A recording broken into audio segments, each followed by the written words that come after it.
De Nada depuis 3 ans. Notre relation a commencé depuis 3 ans. Et c'est vrai que c'était 3 années très importantes dans ma vie parce que beaucoup de choses ont changé. Quand j'ai fait la connaissance de Nada, j'étais une maman qui était employée dans une administration, mariée, 3 enfants, dépassée par les événements, submergée par les charges, noyée dans les responsabilités familiales.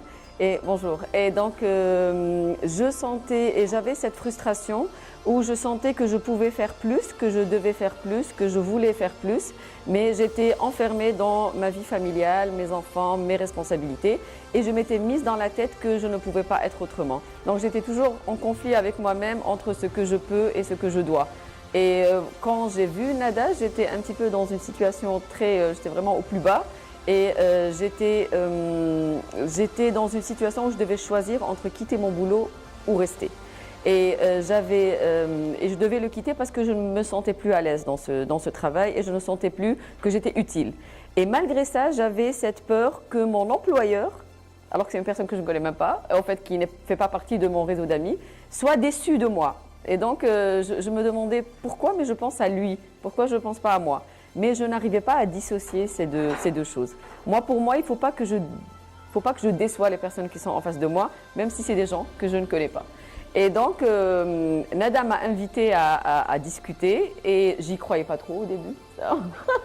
Je me suis dit, bon, je vais lui faire plaisir et je vais y aller. Et j'ai été la voir et franchement, je suis sortie de là. Mais comme si qu'elle m'avait pas donné une gifle, mais comme si qu'on a un torticolis, on nous arrange, on nous replace les os au bon emplacement.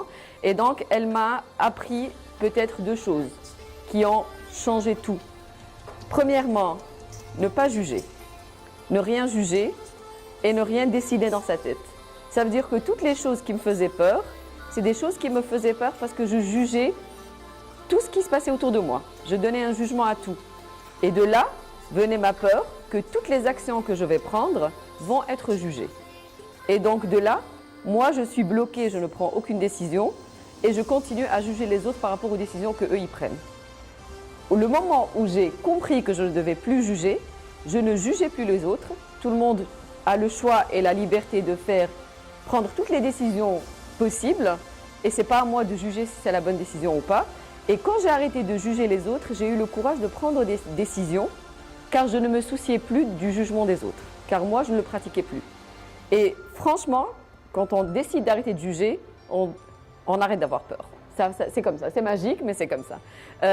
Cette étape de ma vie m'a permis de prendre des décisions. Je me rappelle le jour où j'ai vu Nada, je lui dis « Est-ce que si je te suis, je vais arrêter d'avoir des problèmes dans ma vie ?»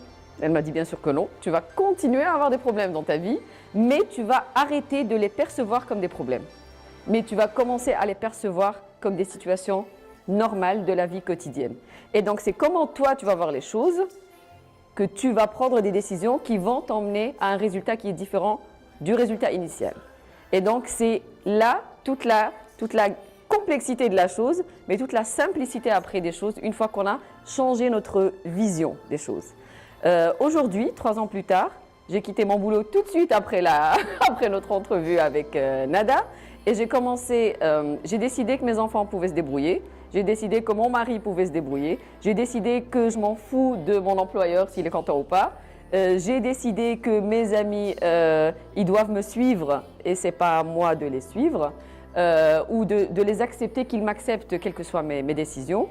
J'ai travaillé dans le socio-culturel. J'ai beaucoup voyagé alors que je n'avais jamais laissé mes enfants tout seuls.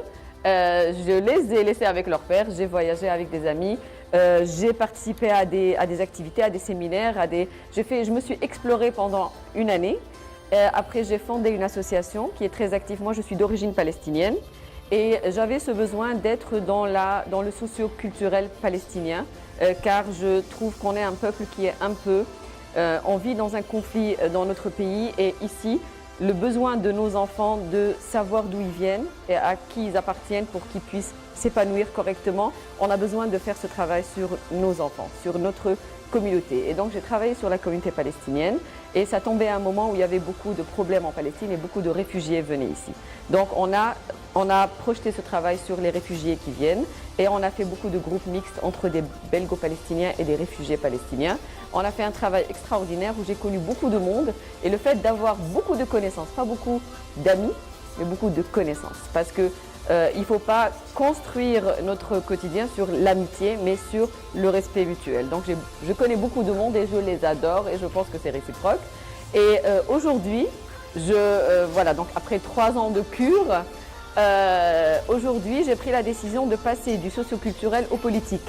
Donc je me présente aux élections du Parlement de Bruxelles pour être députée au Parlement bruxellois et pouvoir mettre en pratique tout le combat que j'ai mené toutes ces années pour la bonne intégration, l'accueil des réfugiés, l'intégration positive des étrangers en Belgique et à Bruxelles, la vie bruxelloise en général, l'enseignement des enfants, le mélange socioculturel, la diversité, toutes ces idées que j'ai vécues pendant 3 ans et toutes les situations réelles que j'ai vues, j'ai envie de les mener à une sphère encore plus avancée qui est le Parlement bruxellois. Et donc, j'ai tout de suite sauté sur l'occasion que j'ai estimée bonne pour mon parcours. Et je me présente aux élections parlementaires pour Bruxelles. Ça ne serait jamais arrivé si je n'avais pas croisé Nada. Il y a 3 ans, je serais toujours dans mon boulot, tranquille, mais pas si tranquille que ça finalement. Et donc, voilà, c'est pour dire que changer notre vision, je sais que si vous êtes là, c'est que vous voulez changer et c'est que vous avez l'ambition de le faire. Parce que sinon, vous n'aurez pas pris le temps de vous habiller, vous maquiller, vous préparer et venir vous asseoir. Donc déjà, vous avez fait ce pas, ça veut dire c'est très bien, mais alors après, il faut mettre en pratique tout ce que Nada dit parce que ça ne peut que aller dans le sens que vous souhaitez. Donc voilà, c'est tout ce que je vous souhaite. Moi, de mon côté, je continue mon parcours. Aujourd'hui, pour la première fois, je ne pourrai pas assister à sa conférence car j'ai des engagements pour ma campagne électorale, donc je dois filer. Mais voilà, j'espère que chacun de vous pourra vraiment arriver. Et pour ça, il faut arrêter, moi je pense, arrêter de juger, arrêter d'avoir peur. Voilà, et après, ça va aller tout seul. Voilà, je vous remercie. Je vous remercie, Habibti. Merci beaucoup. Merci, ma chérie.